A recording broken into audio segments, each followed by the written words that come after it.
عليكم ورحمة الله وبركاته. كلنتي وعن وناكسن إن هالكا إيدا ونيسين وشانل كيجا ماجد أوفيشال فيديو وناكسن أنا أياد الله سومالي ملكستو جوجتين عوضا إن مادام إيجا براتين قصوين إن إيش عوضا وحايدين وذا قصة كله إن وحارجينا إن شاء الله مد أيضنا عبر قادتين ضد إني نقضان ومحاكو لها dareemaya inay baahiyo badan ee ii sheeg ee u leedahay dadku inay daawadaan sababta wax marka dhacda lagu sheegayo waa wax oo maxaa ku dhahaa bulshada ku dhaco waa wax oo maxaan ku dhahaa markii bulshada ku dhacana saameyn yeesho qofkii maqlaana uu yani u noqoto digniin intay ku dhacdaan cibro qaadasho u leh waaye marka qisada cawada idiin wado waxaa la yiraahdaa waa qiso ka dhacday horta qisada waxay kasoo bilaabatay Soomaaliya ilaa Itoobiya gashaa laakiin inta badan waxa ognahay hooyooyinka Soomaalidu inay maxaan ku dhahaa ay guursadaan hadana guurkuna oo qabiil iyo degmo iyo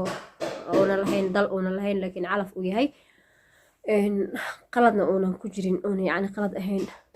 markaan saas ku leeyahay waxaa jirtay hooyo Soomaaliyeed oo ka timid Soomaaliya laakiin tagtay dalka Itoobiya tagtay adigu xilligii nabad ay jirtay waaye waxay guursatay nin adigu gabadha waxaa la yahay aabeeda rabo inuu ninku daro goboladaas galgaduud ay gabadha ka timid aabeed markuu inuu ninku ku daro rabay meeysan rabin guurkiisana meeysan ogoleen waxay gabdho kale asxaabta waxay kula taliyeen inay gabadha baxdo maxaan ku dhahay ka cararto ninka yani wadamadaas kale ay aado marka intee kugu dhaw aadi kartaa waa way fakarto waxa u soo baxday in Itoobiya aad maadaama ay galgaduud joogto marka way soo baxday waxay timid magaalada Arsabo ay timid waana gabar yar waxay Arsabo ka shaqeynaysay maqaayad waxa iska lahayn Oromo oo Muslim ah gabadhii ninkii ilaahay amarkiisa maqaayada ka shaqeynayay way isfahmeen maadaama gabar yar qurux badan ay tahay wuxuu isdhahay gabadha ama guursataa oo ka helay adeeg wada hadal badan dartiis gabadhii waxay ninka ku heshiinay isguursadeen بس gabadhi ninka way isguursadeen ilaahay amarkiis muddo wada noolaayeen ureelatay wiil baa u dhashay adoo waa la isku dhacay oo isfureen wuxuu ku dhahay in adeeray maadaama aad rabto in wadankaaga u laabato aan tahay qof shisheeye waa in aniga caruurteeda ii reebta caruurteeda Itoobiya u dhalato mana laga kaxeenay okay way soo baxday gabadhii markay wiilkii maxaan ku dhahaa ay iska dhigtay maadaama qofka awood u lahayn wadan islaamid uu joogo waxa u soo baxday in gabadhii wiilkii ay ka tagto wiilkana way kasoo tagtay marka waxay timid magaalada Hargeysa markay timid sidii oo kale hadana gabadhi waxay sameysay ii sheeg maqaayado kale ee shaqo ka raasatay maadaama ay tahay qof carmal ah in waxna ay haysanin maqaayad kale ka shaqeyn jirtay adoo hadana markay muddo ay Hargeysa joogtay waxay isbarteen wiil Soomaaliland isbarteen wiilkii Soomaaliland markay isbarteen wuxuu ku dhahay isguursano okay wada hadal badan dadkana ka bacdi wiilkii way isfahmeen way isguursadeen halkii ayay hadana wiilkii reer yeesheen ee meel degeen ilaahay amarkiisa calafaas ka dhamaaday hadana wiil bay u dhashay way kala tageen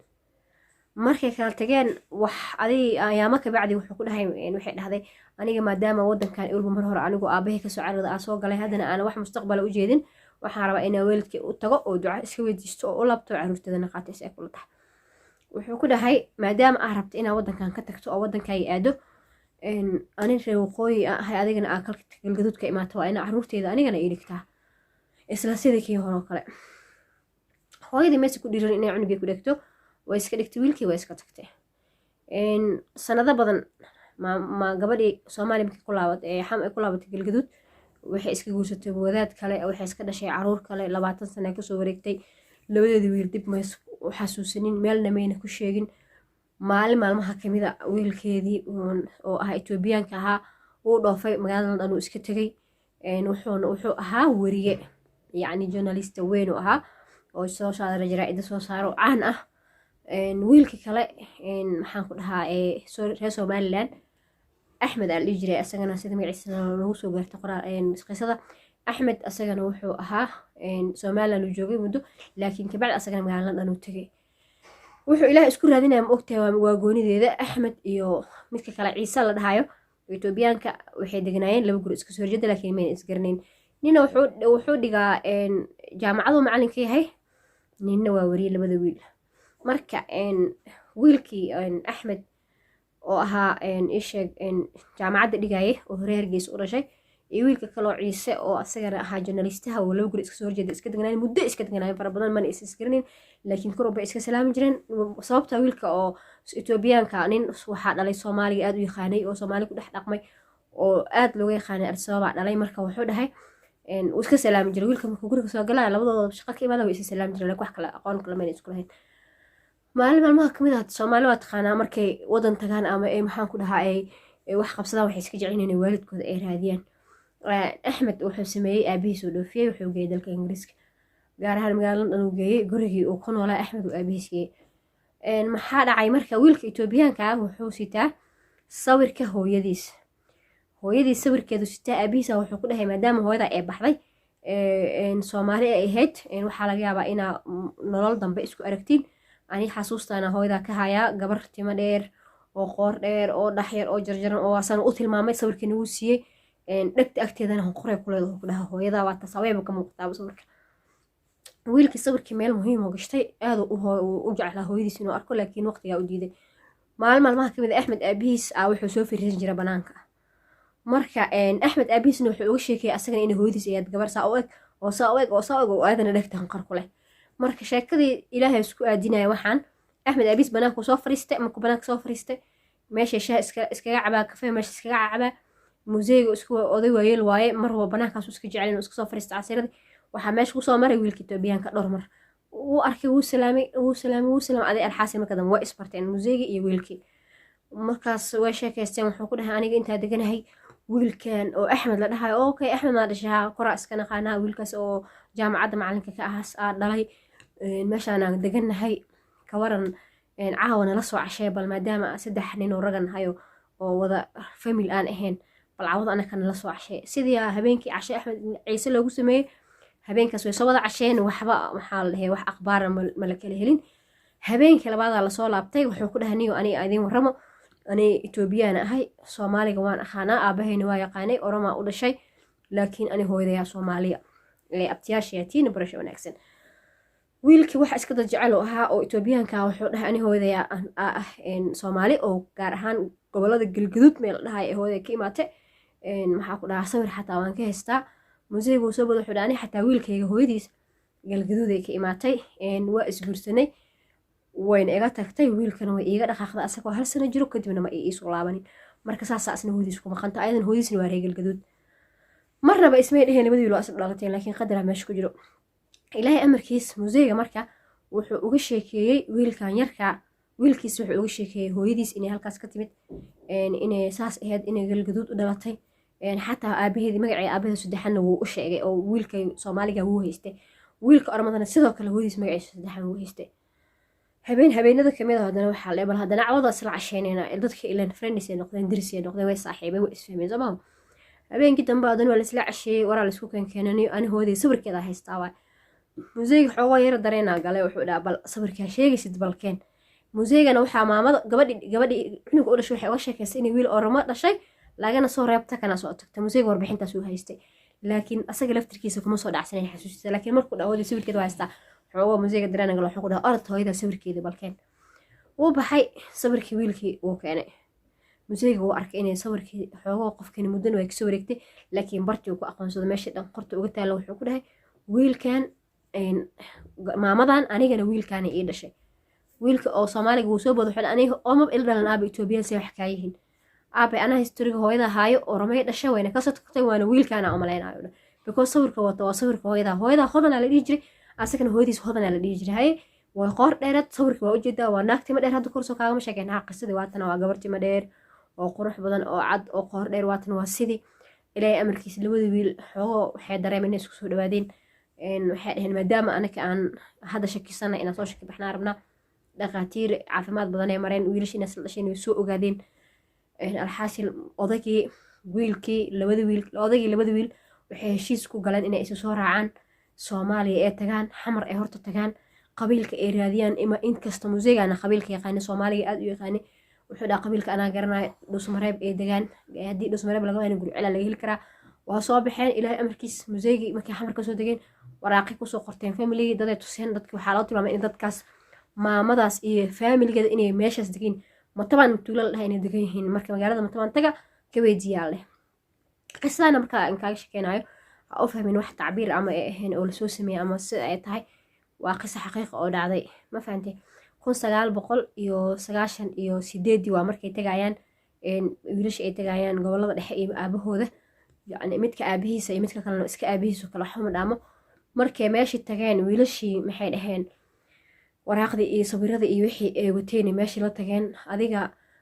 waa la raadiyey waa lagu wareeray marka hore waa lagu wareeray dadka marka dambe xogteeda haayay oo u dhawaa ee marka dambe heleen waxay dhaheen anaga xataa waa ka warhaynaa inay gabadha markay noo timid noo sheegtay dhahday laba wiilaan kasoo tagtay midna somalilander ah midna etoobiyaan ah marka kheyr waaye haddana gaas wareejisay kuma qataa maamada waa maama iska duruufeysan gaasay wareejisaa iyo cajiin iyo waxaasay maqribada xaafadaha ku wareejisaa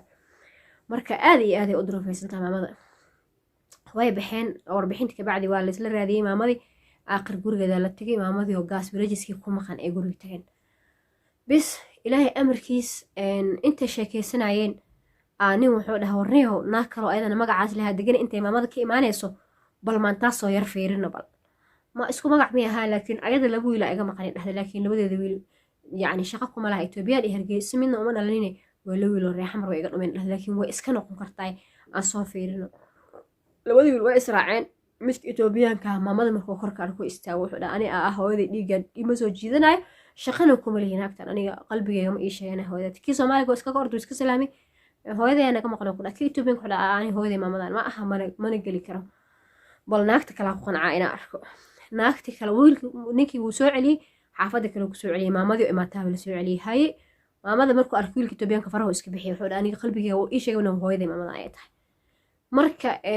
adiga qisadaas waxay ku tusaysaa horta inay dadka waalidka inay yihiin wax cajiib ah maxaa ku dhahaa cunug la dhalana aa lagu khasaarin dad badanaa jiro ama haween badanaa jira hadda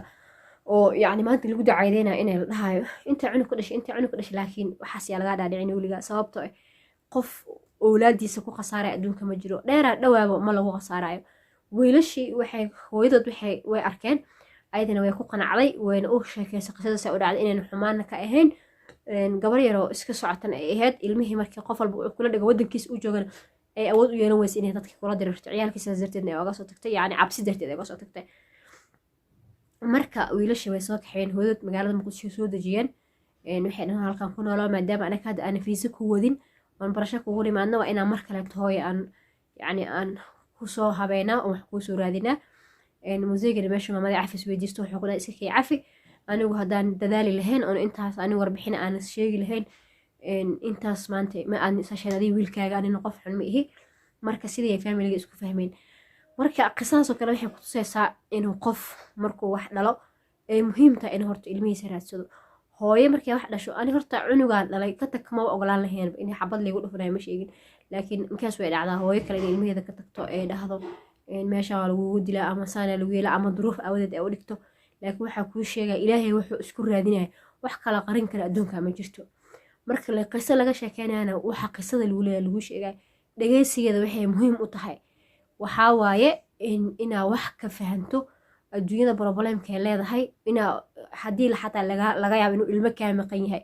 qof ilmo ka maqan yahay inuu fiirsado laga yaabe qalbigiisa inuu ku dhaliyo qofka inuu caruurtiisa heli doono laga yaabe marka dhan kasta ka fiirisid qisooyinka ani aada horta u jeclahay faa'iiday leeyihiin waxay tahay waxyaaba badanaa ka fahmaysaa caruur dhinto hooyadood ee 20 sano ka hor heshaa arkaysaa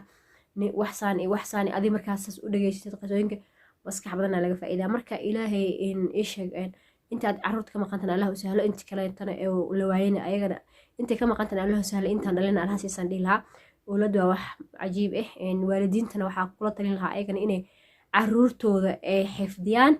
aabayaashana yacni nimanka ilmaha dhalaa oo dumarka ka reebanayan inuu cunug hooyadiisa agtiisa heybad ku leeyahay ayadana inay ogaadaan waaye